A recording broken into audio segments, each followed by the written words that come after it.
الله أكبر. أشهد أن لا إله إلا الله وحده لا شريك له وأشهد أن محمدا عبده ورسوله أرسله بالهدى ودين الحق ليظهره على الدين كله ولو كره الكافرون.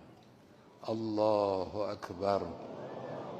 اللهم صل على محمد وآل محمد وبارك على محمد وآل محمد وترحم على محمد وآل محمد وتحنن على محمد وآل محمد كما صليت وباركت وترحمت وتحننت على أحد من أوليائك وعبادك الصالحين.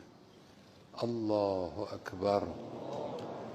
اللهم اغفر للمؤمنين والمؤمنات والمسلمين والمسلمات الأحياء منهم والأموات تابع بيننا وبينهم بالخيرات إنك قاضي الحاجات إنك مجيب الدعوات إنك على كل شيء قدير.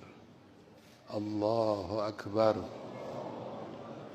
اللهم إن هؤلاء المسجين قدامنا عبادك وأبناء عبادك وأبناء أمهاتك نزلوا بك وأنت خير منزول به. اللهم إنا لا نعلم منهم إلا خيرا وأنت أعلم بهم منا. اللهم إن كانوا محسنين فزد في إحسانهم وإن كانوا مسيئين فتجاوز عنهم. اللهم ألحقهم بالشهداء المرضيين مع محمد وآل محمد. اللهم ارفع درجاتهم. اللهم اجعلهم مع محمد وآل محمد.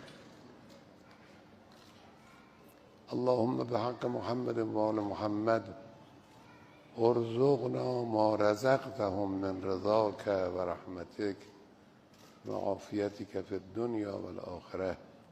الله أكبر.